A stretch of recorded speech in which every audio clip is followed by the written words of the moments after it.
안녕하세요. 사연 읽어주는 남예입니다. 오늘도 와주셔서 감사드립니다. 오늘의 여성 사연자분 사연은 제가 소개해드리도록 하겠습니다. 많은 청취 부탁드리며 오늘의 사연 바로 시작하겠습니다. 안녕하세요. 친구가 공유해줘서 이 채널을 접했습니다.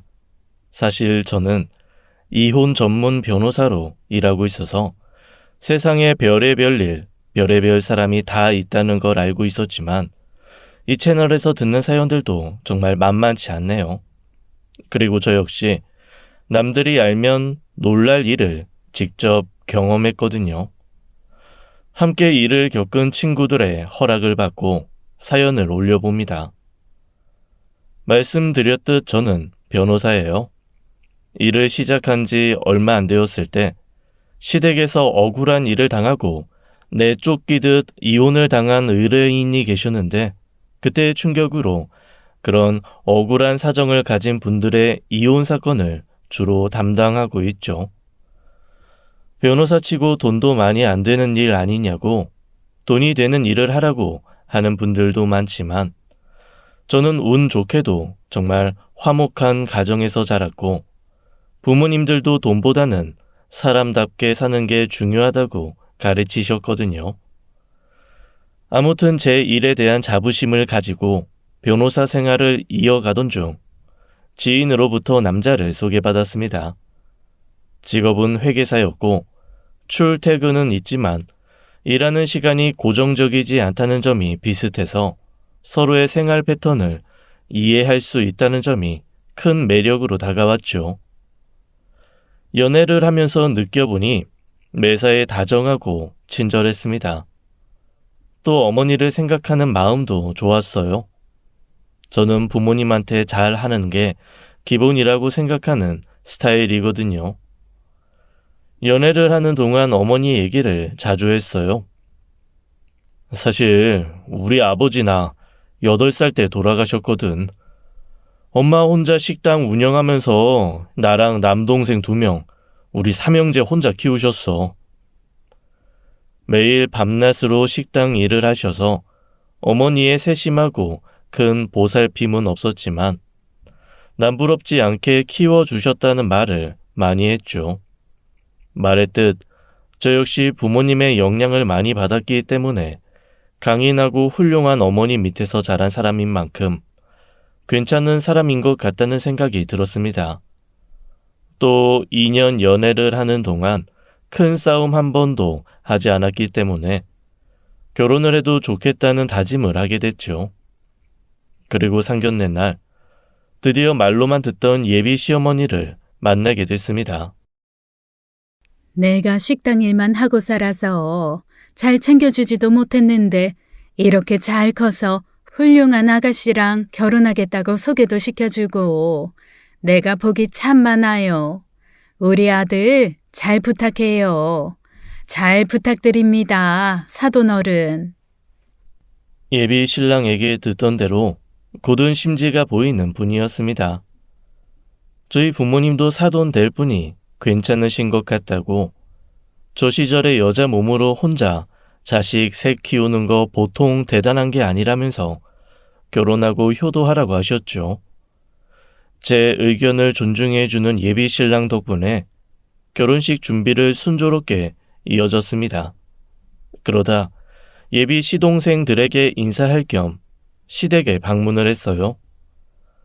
집에는 시어머니와 제 예비 신랑, 그리고 예신의 2 남동생, 그리고 둘째 서방님의 아내와 아이들이 함께 살고 있었죠.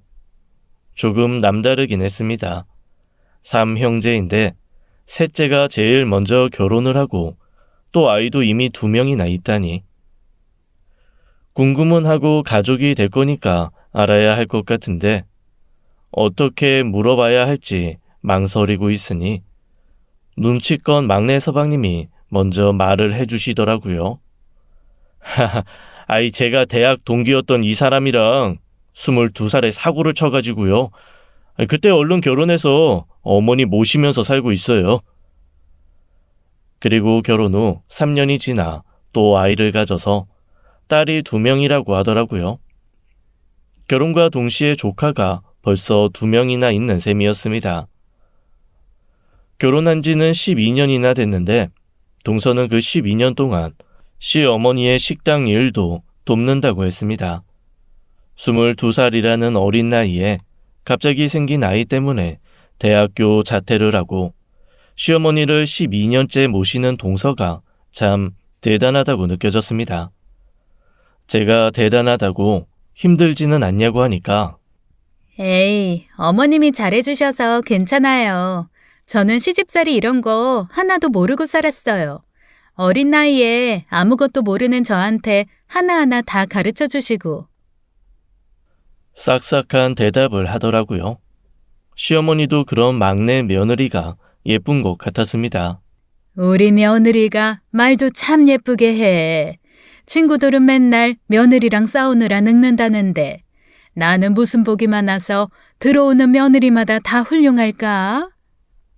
그 후로도 하하호호 웃으며 식당 진상 손님 욕이나 거래처 사람들 소식으로 담소를 나누는 두 사람을 보면서 이 집 참 화기애애하고 좋다는 생각이 들었어요.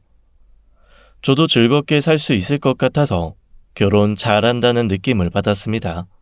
그리고 그날 집으로 돌아가던 길 예비 신랑과 이런 대화를 나눴습니다.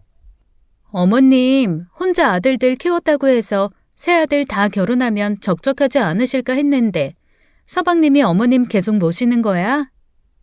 12년 동안 재수 씨가 식당 일 계속 도왔으니까 뭐 그렇지 않을까? 나중에 식당도 걔네한테 물려주기로 했으니까. 그렇구나. 아, 그럼 동서는 지금 월급 받으면서 어머니 일 도와드리는 건가? 에이, 그럼 당연하지. 다른 주방 이모들보다 많이 챙겨줘. 나 회계사잖아. 가족 간이라도 그런 문제는 확실히 해야지. 어쩐지 아까 얘기 들어보니까 서방님은 특별한 직업 없이 1년 단위로 일하면서 실업급여로 생활비 보태고 거의 집에서 육아 전념한다고 해서 좀 독특하다고 생각했었거든요. 하긴 엄마가 하루 종일 나가서 일하니까 육아는 아빠가 하는 게 맞겠거니 싶으면서도 의아했던 부분도 의문이 풀렸습니다. 사실 남들 눈에 별거 아닐 수도 있는데 내가 직업이 직업이다 보니 너무 예민하게 관찰했나 반성도 좀 했어요. 그로부터 6개월 후 저도 결혼을 해서 그 집안의 일원이 되었고 동서와 조금 더 친해질 수 있었습니다. 신혼집이 멀지 않아서 시댁에 나름대로 자주 놀러 갔는데요. 조금 지켜보니 식당 일이 보통 힘들어 보이는 게 아니었어요. 음식만 만들어서 판다고 끝나는 게 아니라 새벽같이 일어나서 재료 배달받고 손질하고 밤에는 또 씻기 정리하고 하루에 15시간은 일하는 것 같더라고요. 저 일들을 22살 때부터 해왔다니 그것도 애 둘을 키우면서 나이는 저보다 2살 어리지만 너무너무 대단하다는 생각이 들었습니다. 또 외동딸로 자라와서 그런지 또래 여자 가족을 보니까 괜히 더 마음도 쓰이더라고요. 여동생이 하나 생긴 느낌이 들었다고 할까요? 그래서 자연스레 이것저것 챙겨주게 되었습니다. 동서, 이거 핸드크림인데 자기 전에 듬뿍 바르고 자. 물 많이 만지니까 손이 자주 트는 것 같더라. 동서는 이런 작은 챙김 하나에도 크게 감동했어요. 식당 공식 휴일은 격주 월요일이었는데 그때 제가 일이 바쁘지 않으면 동서와 조카들을 데리고 나가서 밥도 좀 사줬습니다. 형님, 저 이런 곳 진짜 오랜만에 와요. 대학교 다닐 때나 와보고 결혼하고선 한 번도 못 와봤는데 오랜만에 칼질하니까 좋긴 좋네요. 밝게 웃으면서 아이들도 먹이고 본인도 맛있게 먹는 모습을 보면서 누군가를 챙기는 보람을 느꼈습니다. 뭐랄까, 작은 거에도 크게 기뻐하고 조금만 선의해도 행복하게 웃는 동서를 보면서 성격이 참 아이같이 해맑다는 생각도 들었어요. 알면 알수록 챙겨주고 싶은 사람이었습니다. 한 번은 조카들 선물로 아이들 사이에서 유행한다는 인형을 사줬는데요. 큰엄마, 감사합니다. 저 진짜 너무너무 좋아요. 친구들 다 있었는데 저만 없었거든요. 진짜 감사합니다. 조카가 어른한테 받는 장난감 선물이 처음이라면서 너무너무 기뻐하길래 이 부분은 좀 의외였어요. 아무리 식당 일이 바빠도 그렇지 엄마, 아빠, 할머니한테 장난감 선물을 받은 적이 없나 의아했죠. 근데 뭐 그럴 수도 있지. 앞으로 내가 자주자주 사줘야겠다라는 생각을 하면서 의아함을 일단락시켰습니다. 그렇게 1년 반 정도 흘렀을까요? 연애는 하는지 결혼에 관심은 있는지 그저 무덤덤하게 살던 남편의 첫 번째 동생, 그러니까 이 집 둘째가 결혼한 사람이라면서 애인을 데리고 왔습니다. 저의 첫째 동서가 될 사람은 도련니처럼 무뚝뚝하고 말 없는 성격이었어요. 시어머니나 제 남편이 뭘 물어도 네, 아니오로 대답하는 대화를 길게 이어가기 어려운 스타일이었죠. 문제라고 해야 하나? 작은 특징 하나는 동서 될 사람이 막내 동서보다 3살 어리다는 거였는데요. 제가 오지랖을 좀 부려서 두 사람에게 슬쩍 물어보니 정반대되는 성격의 대답이 돌아왔습니다. 막내 동서는 에이, 그런 게 어딨어요. 천수대로 가는 거죠. 나이가 다 무슨 소용이에요. 라고 대답하면서 밝게 웃었고 예비 동서는 딱히 신경 쓸 필요가 있을까요? 어차피 명절 때나 이럴 때 말고는 볼 일도 자주 없을 것 같은데요. 아주 무뚝뚝하게 대답을 했습니다. 살가운 타입이 아닌 건 진즉 알고 있었지만 이게 바로 요즘 스타일의 며느리인가 라는 생각이 들더라고요. 근데 생각해보면 딱히 틀린 말도 아니었습니다.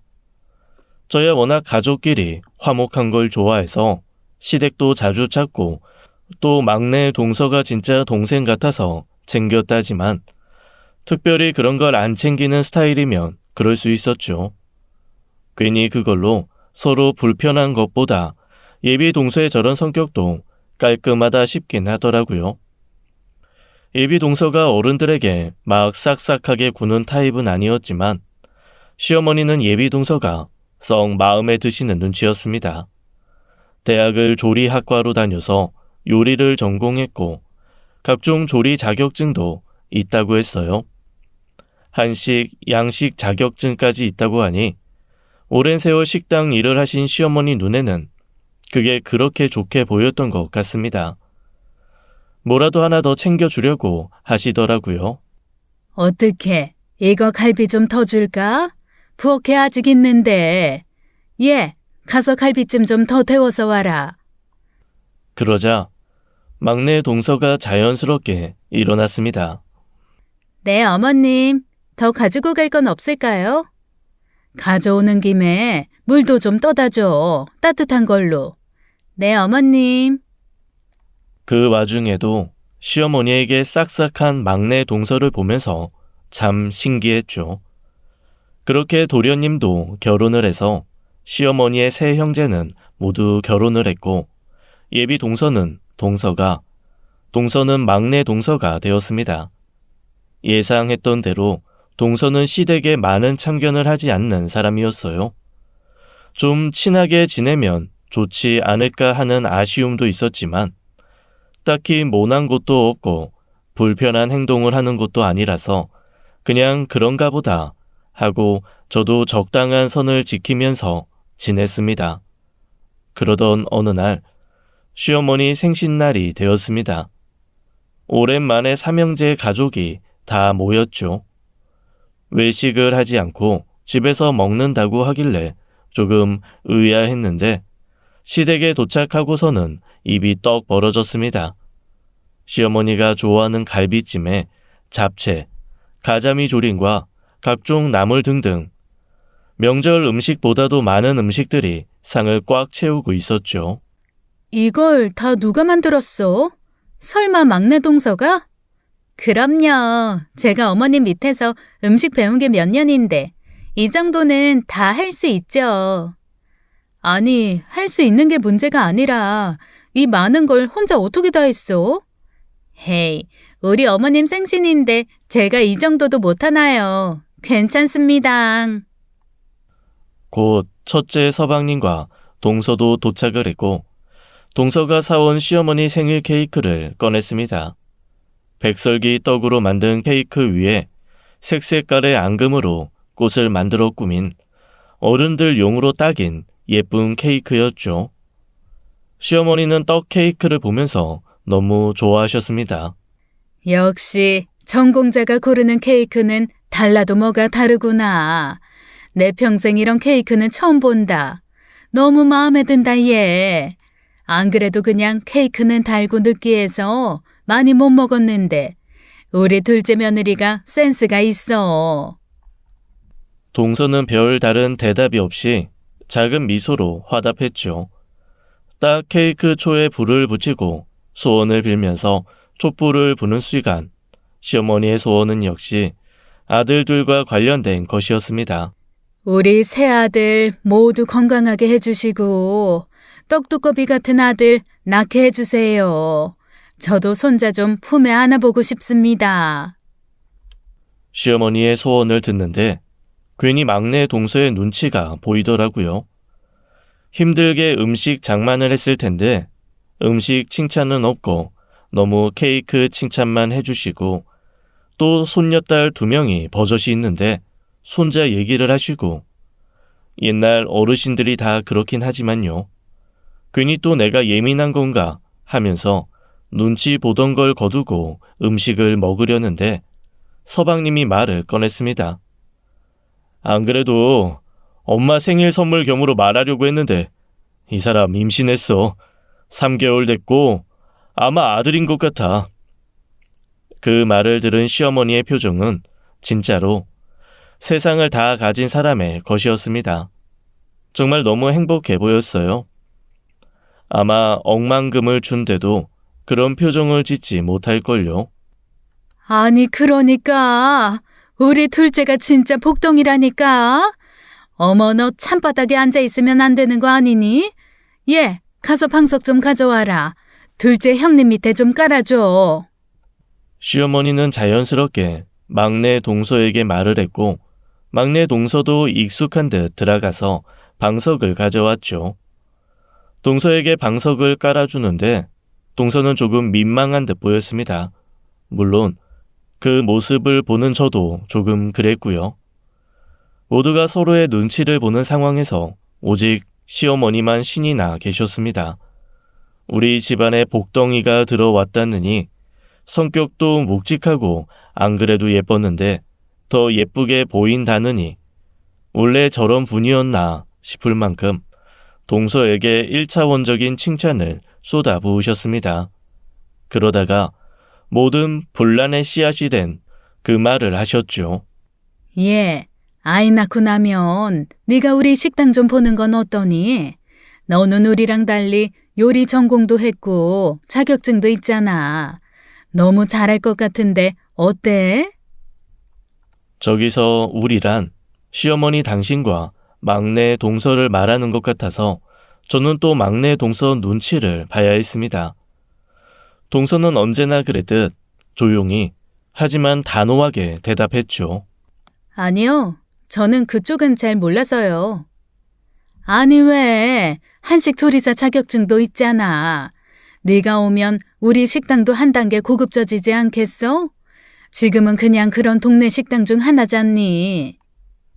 식당에 자부심을 꽤나 가지셨던 것 같은데 동서를 꼬시기 위해서 저런 말을 하시다니 이 짧은 시간 동안 그동안 못 본 시어머니의 다양한 모습을 보는 것 같았습니다.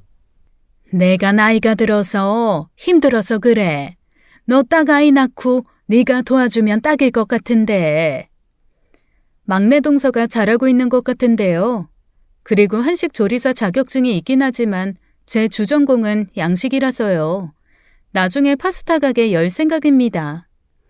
에휴, 새로 여는 것보다 안정적으로 하는 식당 일하는 게 좋지 않겠어? 동서가 아무리 돌려 거절해도 시어머니는 포기하지 않으셨고 결국엔 동서가 일단 애부터 낳고 얘기하시라는 말로 마무리를 지었습니다. 동서가 단호하게 거절한 거나 다름없으니 저는 시어머니가 서운해하거나 삐지실 줄 알았거든요. 근데 그건 또 아니었나 봐요. 나중에 제가 시댁에 갔을 때 막내 동서가 나간 틈을 타서 저를 붙잡고 하소연하시더라고요. 아유, 둘째가 식당 일 좀 도와줬으면 좋겠는데. 어머, 포기하신 거 아니었어요? 아니, 내가 수시로 연락해서 설득하는데 잘 안 넘어오네. 지금 당장 하라는 것도 아니고 무사히 아들 낳고 하라는 건데 말이야. 근데 왜 거절하는 걸까? 동서 속은 제가 알 수 없지만 근데 어머님, 이미 막내 동서가 식당 일 잘 돕고 있는 거 아니었어요? 벌써 15년이 다 돼가잖아요. 근데 걔는 대학도 안 나오고 변변치 않잖니. 네? 어머니, 그게 무슨 말씀이세요? 사실 22살에 덜컥 애 가지고 와서 썩 마음에 차지도 않는 애를 식당 일 시키면서 거둔 거나 다름없는데 식당까지 주기엔 좀 그래서. 저는 너무 충격을 받았습니다. 가끔 좀 의아하긴 했어도 그래도 시어머니가 좋은 분이라고 생각했었는데 속으로 저런 생각을 하고 계셨다니 그것도 15년이 가까워지는 동안이나 말이죠. 일단 저도 실망하긴 했지만 막내 동서가 알면 너무너무 큰 상처를 받을 것 같았어요. 일단 어머니도 생각을 좀 정리하시는 게 좋을 것 같아요. 당분간 두 사람한테 다 말하지 마시고 저랑 얘기 좀 많이 나눠요. 그리고 대학 나오고 안 나오고는 무슨 상관이에요. 왜? 이왕이면 학력 좋은 게 좋지. 무슨 대학교 조리학과 이러면 식당도 좀 더 있어 보이지 않겠어? 헤이, 어머니, 학력이 다가 아니잖아요. 그리고 따지고 보면 막내 동서는 아이 가져서 대학교 그만둔 건데요. 그러게 왜 애를 덜컥 가져서는 아유, 아니 그리고 솔직히 얘 있잖니. 만약 그게 아들이었으면 나도 셋째한테 그냥 식당 넘기고 싶지.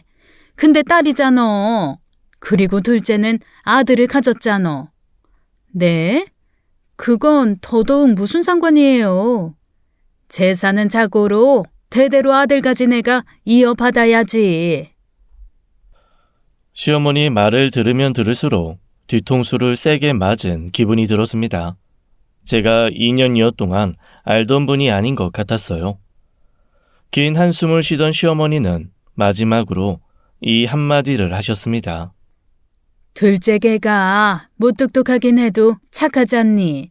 내 생각엔 걔도 셋째 생각에 자꾸 거절하는 거 아닐까 싶어. 아유, 셋째가 문제구나. 아, 어머니, 일단 동서 말대로 아직 아기 낳으려면 멀기도 했고 당분간은 두 명에게 모두 아무 말 마셔요. 제가 그동안 알던 시어머니는 아닌 것 같았습니다. 아니, 원래 이런 분이었는데 제가 모르고 있었던 게 맞겠죠. 여러 재판을 이어가던 와중에도 재판보다 더 혼란스러운 집안일로 머릿속을 정리하면서 지내던 중 오지 않았으면 했던 명절, 설날이 찾아왔습니다. 또 온 가족이 모여야 했죠. 새한 촉은 틀리지 않는다던데 이번 명절이 조용히 넘어가지 않을 것 같다는 안 좋은 촉이 자꾸만 섰어요. 그리고 명절 전날 제사 음식을 하러 세 형제의 가족이 또 오랜만에 모두 모였습니다. 아유, 오랜만에 다 같이 있으니까 너무 좋다. 얘들아, 종종 좀 이렇게 모이자. 셋째네랑만 있는 거랑 분위기가 확 다르잖니. 또 셋째가 머쓱할 말을 하시더니 전을 붙이는 동서를 보고 화들짝 놀라며 동서의 손을 꽉 잡으셨습니다. 얘, 너는 홀몸도 아닌 애가 왜 일을 하고 있어? 저기 소파에 가서 앉아 있어라. 아니면 내 방 가서 좀 잘래? 전기장판 뜨뜻하게 틀어두고 가서 좀 쉬어. 아, 아니에요. 이 정도는 할 수 있어요. 저는 입덧도 없어서. 아유, 인생 될 사람은 되고 안 될 사람은 안 된다더니 너는 확실히 될 사람인가 보다. 아들도 한 번에 가져 입덧도 없어. 아유, 복 많다 정말. 동서는 언제나 그렇듯 작은 미소로만 화답했고 막내 동서는 옆에서 열심히 튀김을 하고 있었는데요. 얘 막내야, 너 튀김에 기름 너무 많이 쓰는 거 아니니? 너는 식당에서 할 만큼 한 애가 왜 이렇게 어설퍼? 튀김도 적당히 기름도 아껴가면서 해야지. 아까운 기름 그렇게 한강바다로 만들어 놓고 할 일이야? 아, 네, 죄송해요. 아껴 쓸게요. 죄송하면 뭐하니? 이미 기름은 다 쓴 건데. 둘째 좀 봐라. 전도 기름 딱 필요한 만큼만 적당히 쓰면서 아유, 모양도 예쁘다. 역시 전공자는 달라. 손끝이 어쩜 이렇게 야무져? 역시 사람은 배워야 돼. 식당에 14년 한 막내보다 네가 낫다 얘. 이건 좀 너무했다 싶어서 제가 대화에 끼어들었습니다. 어머니, 저 이거 간 좀 봐주세요. 나물을 잘 무쳐본 적이 없어서 잘 모르겠네요. 그냥 네 입맛에 맞으면 되는 거지 뭐. 대충 해. 괜찮어. 그나저나 둘째야. 아무리 봐도 네가 식당을 하는 게 맞는 것 같은데 아직도 생각 없어? 내가 월급 넉넉하게 챙겨줄게. 내가 지금 62이니까 8년쯤 후에 칠순에 은퇴할게. 그때 네가 딱 식당 물려받으면 어때? 아니요, 어머니. 괜찮다고 몇 번이나 말씀드렸는데. 왜? 너무 먼 얘긴가? 그러면 한 5년 후? 3년 후?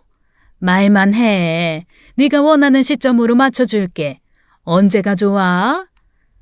저는 정말 괜찮습니다. 제 계획이 따로 있어요. 그래? 그때 얘기한 파스타집 때문에 그래?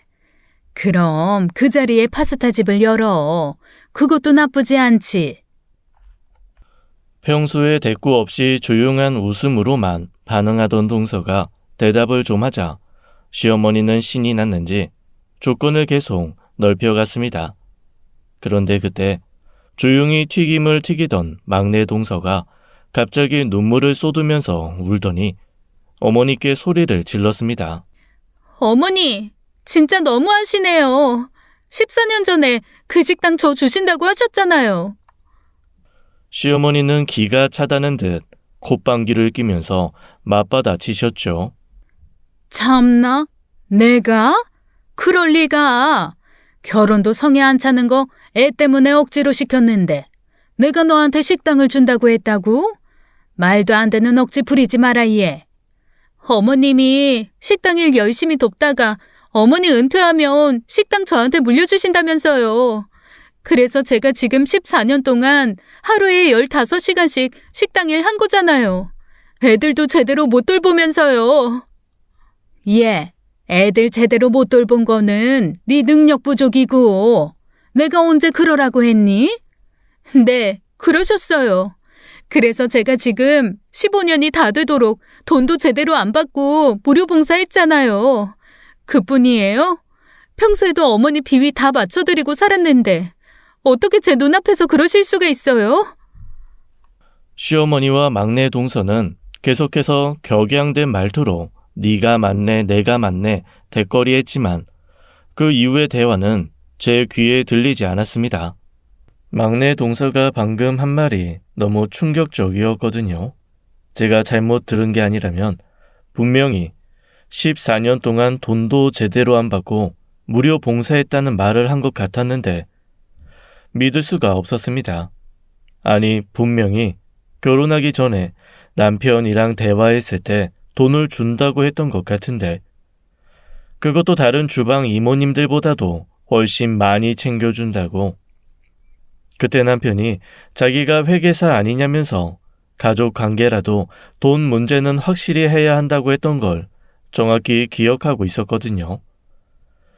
막내 동서가 저렇게 말을 했을 때 시어머니가 내가 언제 돈을 안 줬냐면서 벌떡 뛰지 않는 걸 보니 돈을 안 준 건 사실인 것 같고 시어머니가 남편에게 거짓말을 한 게 아니라면 남편이 저에게 거짓말을 한 건데 머릿속이 어느 때보다 혼란했죠. 누가 거짓말을 한 거든 너무 큰 일이라고 생각했습니다. 정리를 해보자면 시어머니는 14년 전 22살 나이로 임신하고 온 막내 동서랑 셋째 아들을 결혼시키고 막내 동서는 대학교를 자퇴한 채 결혼을 해서 아이 둘을 낳은 거고요. 나중에 식당을 물려준다는 말에 돈도 받지 않고 매일 15시간 동안 식당 일을 했다는 거잖아요. 그것도 격주로 하루씩만 쉬면서 말이에요. 사실이라면 어느 텔레비전 프로그램에 나와도 이상하지 않을 현대판 노예 스토리였습니다. 그리고 시어머니와 막내 동서 두 사람의 싸움을 들어보니 이게 사실인 것 같았죠. 저는 큰 충격을 받은과 동시에 제 스스로에게도 좀 실망을 했습니다. 다른 사람들의 억울함을 풀어주겠다고 억울하게 이혼하는 의뢰인들의 변호는 열심히 했으면서 정작 집안에서 일어나고 있었던 비인간적인 상황을 모르고 있었다니, 그것도 내 동생 하자고 어화둥둥했던 막내 동서를 상대로 말이죠. 한참을 시어머니와 싸우던 동서는 결국 기름 집게를 집어던지면서 소리를 쳤습니다. 저 이혼할 거예요. 그러자 시어머니는 또 콧번개를 끼면서 대답했죠. 아이고, 듣던 중 반가운 소리구나. 이혼해봐라. 누가 손해인지. 네가 잘하는 게 뭐가 있다고. 나 하나 되니까 너 걷어서 살았지. 누가 무섭다니? 해라 해, 이혼해. 막내 동서는 거의 아이처럼 엉엉 울면서 통곡을 했고, 저는 일단 상황을 정리해야겠다는 생각이 들어서 동서에게 어머님을 챙기라고 한 후 막내 동서를 데리고 집에서 나왔습니다. 밖에서 시끄러운 소리가 들리자 방 안에서 눈치만 보고 있던 두 조카도 같이 데리고요. 그리고 번화가에 있는 호텔을 잡아서 동서랑 조카들을 호텔방에 넣었어요. 일단 여기서 진정 좀 하자. 그리고 아이들 밥을 먹이고 재운 후에 막내 동서랑 긴 얘기를 나눴어요. 그동안 있었던 일들을 세세히 들을 수 있었습니다. 막내 동서의 말에 의하면 아까 제가 추측한 게 거의 사실이더라고요. 내가 내일 다시 가서 저쪽 얘기도 좀 들어볼게. 일단 애들도 있잖아. 얘기 좀 나눠보고 마저 생각하자. 그리고 다음 날 시댁으로 갔죠. 어머니, 진짜로 거의 14년 동안 임금 없이 막내 동서 일 시키셨어요? 예, 말이 서운하다. 내가 일을 시킨 게 아니라 자기가 한 거지. 뭐 지가 내 비위를 맞춰줬다 하는데 내가 시킨 게 아니야. 지가 알아서 긴 거지. 그리고 가족끼리 그런 걸 굳이 따져야겠니? 내가 내 집에서 재워주고 내 식당벌이로 생활비하게 해줬는데 뭐가 문제야? 너 니네 남편한테 돈 받고 집안일해? 아니잖아. 아니 어머니, 그래도 일한값은 주셔야죠. 아니면 수입을 좀 나누거나요. 어머? 내가 왜 수입을 나눠야 돼? 제가 일한 값은 우리 집에서 먹고 자고 한 값이라니까. 아니 어머니, 남도 아니고 며느리잖아요. 결혼한. 그러니까 남도 아니고 며느리인데 왜 내가 임금을 줘야 하냐고. 말이 전혀 통하지 않았습니다. 그럼 식당 물려주신다고 한 건 어떻게 된 거예요? 막내 동서는 일 배운다는 생각으로 했다던데. 웃기는 소리야 진짜. 어머 얘, 그러고 보니 나 돈 줬어. 한 달에 50만 원 정도씩? 네? 하루에 15시간씩 격주로 하루 쉬면서 일했는데 한 달에 50을 주셨다고요? 응, 둘째 통장으로 꼬박꼬박 입금했다. 혹시 입금 내역 볼 수 있을까요? 그걸 네가 왜 봐? 막내 동서가 이혼하겠다고 나섰잖아요. 문제 생길 수도 있으니까 사실관계 확인하는 거예요, 어머니. 입금한 건 사실이었습니다. 하지만 석연치 않은 부분이 있었죠. 일한 건 막내 동서인데 왜 막내 서방님한테 입금해요? 부부잖니. 그땐 저도 표정 관리를 못하고 헛웃음을 지었던 것 같아요. 이쯤 되니 제 스스로에게 너무 실망스러웠습니다. 이런 사람인데 알아보지 못하고 처음 봤을 때 좋은 사람, 훌륭한 어머니라고 생각하다니. 그래도 일단 말을 더 얹지 않고 다시 막내 동서를 찾아갔죠. 제 얘기를 들은 막내 동서의 대답은 더더욱 가관이었습니다. 네? 50만 원이요? 저는 들어본 적도 없어요. 남편한테 줬다고요? 형님, 저는 진짜 맹세코 50만 원에 500원도 본 적 없어요. 14년 세월 동안요. 그럼 생활비는 어떻게 했어? 어머님 말로는 생활비도 줬다는 식이던데. 어머님 명의의 카드로 썼어요. 그것도 어머님이 명세서 꼼꼼하게 확인하셔서 단돈 100원도 허투루 쓴 적 없고요. 딴 마음 먹은 적도 없었지만요. 결론적으로 막내 동서 통장에 꽂힌 돈은 없는 게 맞았습니다. 정황을 보니 시어머니가 막내 서방님에게 매달 준 돈은 막내 서방님이 동서에게 말도 안 하고 혼자 흥청망청 용돈처럼 쓴 것 같더군요. 양쪽 얘기를 듣고 나니 잠시나마 중재를 시켜야 될까 고민했던 제가 우스웠습니다. 이건 당장 이혼을 시키는 게 맞았고, 나아가 민사소송도 걸어서 그동안 억울한 세월을 보상받아야 하는 게 맞다는 생각이 들었어요. 이혼 소송하자. 그리고 민사 소송도 하자. 이혼도 하고 그동안 못 받은 돈도 다 받아내자. 저도 그러고 싶지만 할 수 있을까요? 아시다시피 저 돈도 없고 법도 잘 몰라서요. 동서, 내 직업 뭔지 잊었어? 근데 그러면 큰형님이 곤란하시지 않을까요?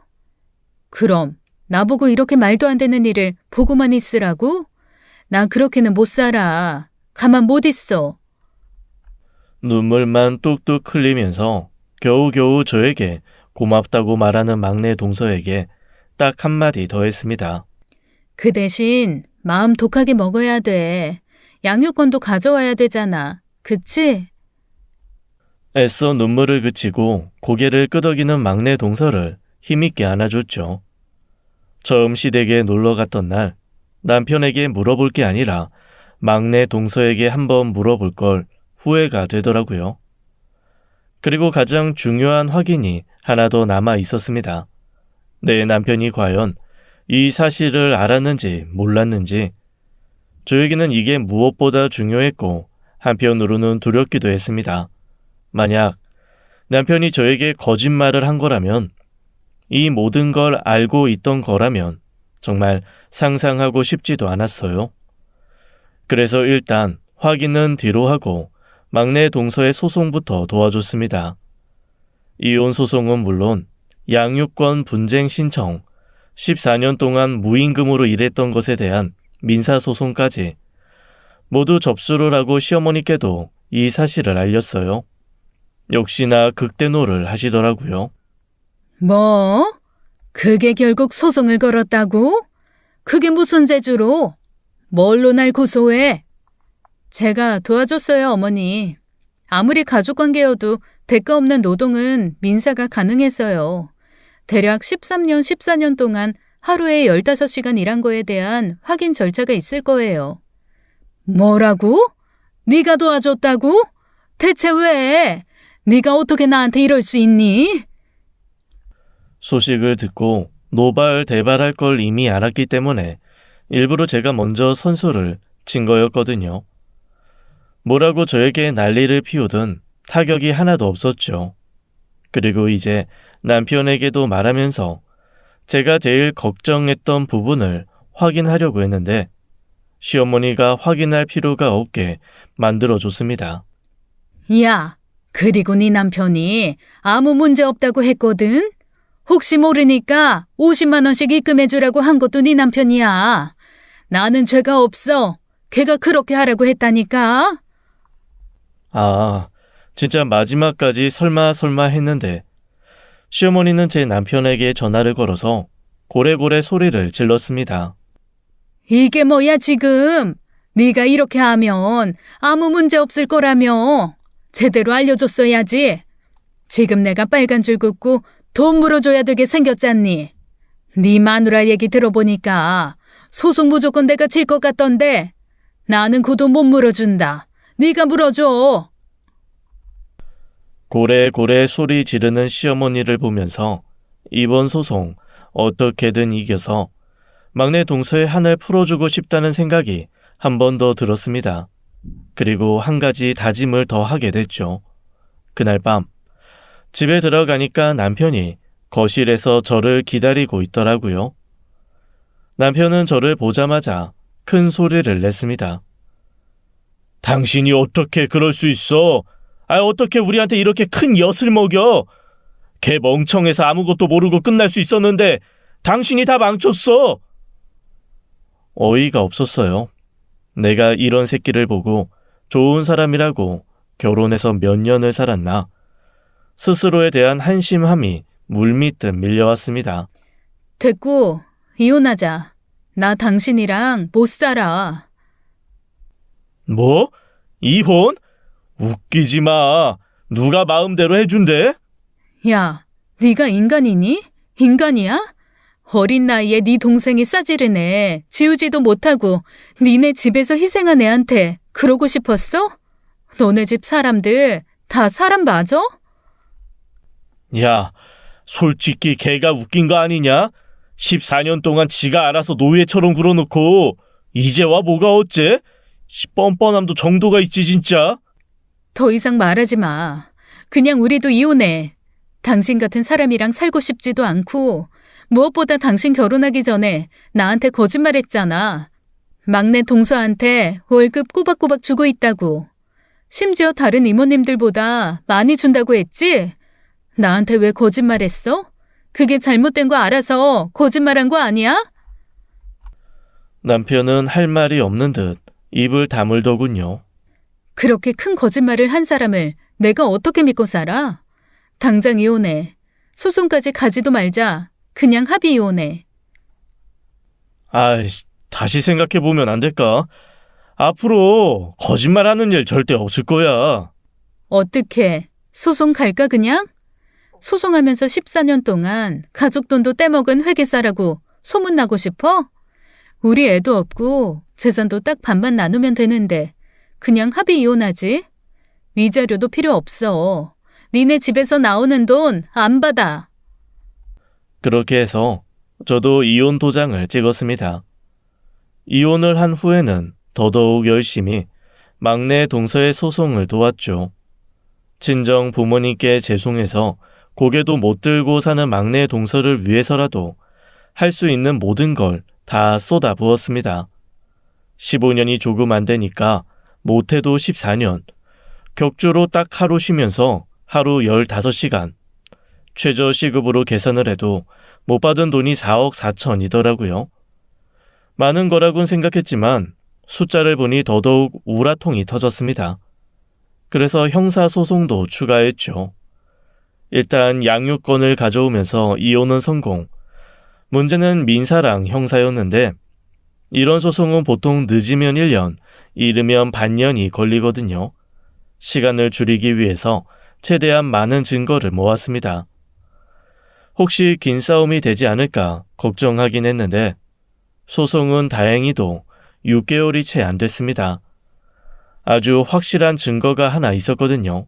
바로 제가 시어머니, 남편이랑 대화를 나눴던 녹음 파일이었죠.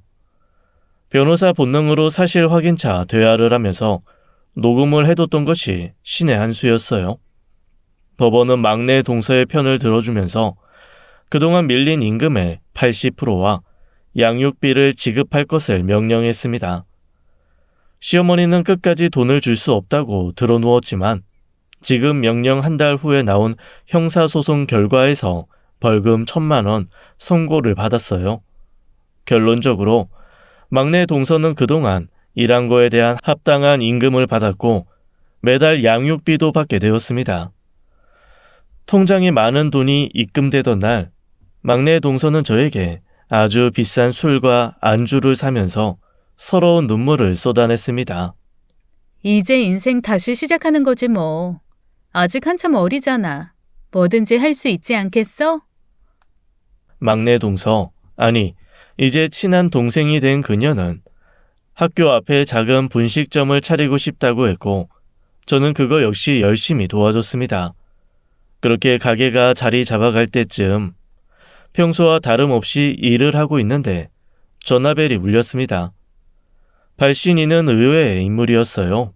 바로 동서, 그 집의 둘째 며느리였죠. 그리고 보니 그 집의 정이 다 떨어져서 동서한테는 제대로 된 인사도 못하고 손절했네 싶어서 얼른 전화를 받았습니다.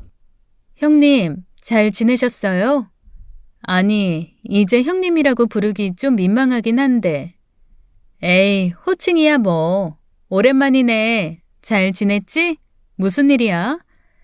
다름이 아니라 한번 만날 수 있나 해서요. 혹시 막내 동서도 같이 만날 수 있으면 같이요. 뭐, 난 상관없긴 한데 한번 물어볼게. 막내 동서에게 얘기를 하니 의아해하면서도 흔쾌히 좋다고 하더군요. 자기도 작은 형님이랑 한번 얘기해보고 싶었다면서요. 그렇게 날을 잡은 저희는 셋이 만났습니다. 처음엔 어색함이 감돌았어요. 그럴 법도 하지요. 그 집에 있었을 때도 대화가 없던 사이였던 데다가 이제는 가족으로 묶여있지도 않았으니까요. 먼저 입을 연 건 동서였습니다. 두 분이 그렇게 이혼하고 지금 명령 후에 어머님이 가게를 정리하셨거든요. 당장 큰 돈이 나올 구석이 없으니까요. 처음부터 충격적인 얘기였습니다. 그놈의 가게 가지고 그렇게 갑질을 해대더니 결국 죗값을 치르려고 가게를 정리하다니. 안타깝다는 생각보단 당연히 쌤통이라는 생각이 먼저 들었죠. 동서는 이어서 말을 했습니다. 그리고 나서 어머님 상태가 진짜 안 좋아지셨어요. 수시로 두 분 욕을 하고 가만히 계시다가도 분에 차서 소리를 지르시고 저를 붙잡고 두 분 욕을 어마어마하게 해댔어요. 근데 저도 사람이잖아요. 아무리 시댁일에 안 끼어들고 싶어도 모른 척 해왔어도 뭐가 잘못되고 뭐가 옳은 건지 아는데 그래서 어머님 편 안 들고 두 사람 편을 좀 들었거든요. 사실상 어머님이 잘못하신 거 아니냐고. 순리대로 돌아간 거다. 돈도 잘 주고 약속 지키셨으면 가게도 아직 어머니 소유일 거고 동서랑 같이 가게 운영하고 있지 않겠냐. 그랬더니 노발대발 소리 지르면서 뭐라고 했는지 아세요? 시끄러워. 너는 네 뱃속에 있는 아들이나 잘라. 그 말 듣는데 소름이 쫙 끼치더라고요. 이 상황에서도 아들 타령이라니. 멀쩡한 집구석이 아니라는 건 진즉 알았지만 막달이 다 되어가니까 고민이 되더라고요. 내 애를 이런 집구석에서 키우는 게 맞나? 이혼하고 그냥 혼자 키우는 게 맞지 않을까? 그 와중에 남편이 엄청난 말을 하는 거 있죠? 네 가게 차리려고 모아둔 돈 있잖아. 그거에 대출 조금 받아서 가게 빨리 내면 안 되냐? 엄마랑 같이 식당 하는 거 어떻게 생각해? 아니 아무리 팔은 안으로 굽고 아들은 엄마 편일 수밖에 없다고 해도 그렇지. 제가 어이가 없어서 형님이랑 동서가 그렇게 이혼한 거 내 눈으로 봤는데 어떻게 나한테 그런 말을 하냐고 했거든요. 근데 그 두 사람이 이상한 거 아니냐면서 저를 도덕 없는 여자 취급하는 거예요. 이 집안은 미쳤구나 싶어서 고생하더라도 애 혼자 키우는 게 맞다고 생각하고 이혼 결심을 했는데 여기까지 말한 동서의 눈시울이 붉어졌습니다. 그리고 눈물을 뚝뚝 흘리더군요. 저는 동서의 손을 꽉 잡아주면서 조용히 다음 말을 기다려주었습니다. 뱃속에 있는 애가 엄마 마음을 다 알았는지 막달이 돼서 그만. 절로 탄식이 나왔습니다. 저는 임신을 해본 적이 없지만 10달 꼬박 뱃속에 품은 아이를 낳기 직전에 잃어버린 심정은 가늠이 안 되더군요. 막내 동서는 자기가 펑펑 울면서 동서를 꽉 안아주더라고요. 그 후 얘기는 뻔했습니다. 아들, 그러니까 손자를 볼 기회마저 잃은 시어머니는 길길이 날뛰면서 복덩이처럼 여겼던 둘째 며느리에게 할 말 못할 말을 다 쏟아부었고 동서는 도저히 참을 수 없어 이혼 도장을 찍은 거였어요. 결국 그 집 세 아들은 모두 이혼남이 된 거죠. 진즉 연락드리고 싶었는데 제 몸과 마음이 여력이 안 됐어요. 이제야 몸도 마음도 좀 추스르고 연락했어요. 잘했어, 잘했어. 일단 그 거지 같은 집안에서 탈출한 거 축하하고 이제부터 우리 각자 잘 살면 되지. 우리 아직 너무 젊잖아. 하고 싶었던 거 하면서 살자. 뭐랄까 그날의 만남은 몇 년간 시댁 식구로 묶인 가족 관계를 벗어나서 인생의 새로운 친구로 다시 묶인 만남이라는 생각이 들었어요. 동서 말로는 저의 옛 남편은 결국 가족 임금을 체불하는 데 손을 쓴 회계사라는 것도 소문이 나서 일거리가 확 줄어버렸다고 하더라고요. 역시 비밀은 없고 나쁜 짓을 하면 벌을 받나 봅니다. 아무튼 그 후로 저희는 한 달에 한 번, 적어도 2달에 한 번은 만나서 조카들이랑 놀아주기도 하고 애들이 잠들면 셋이서 맥주를 까곤 합니다. 그 그지 같은 집안, 욕이 맛있는 안주고요. 아마 영원히 시들지 않는 안주거리겠죠.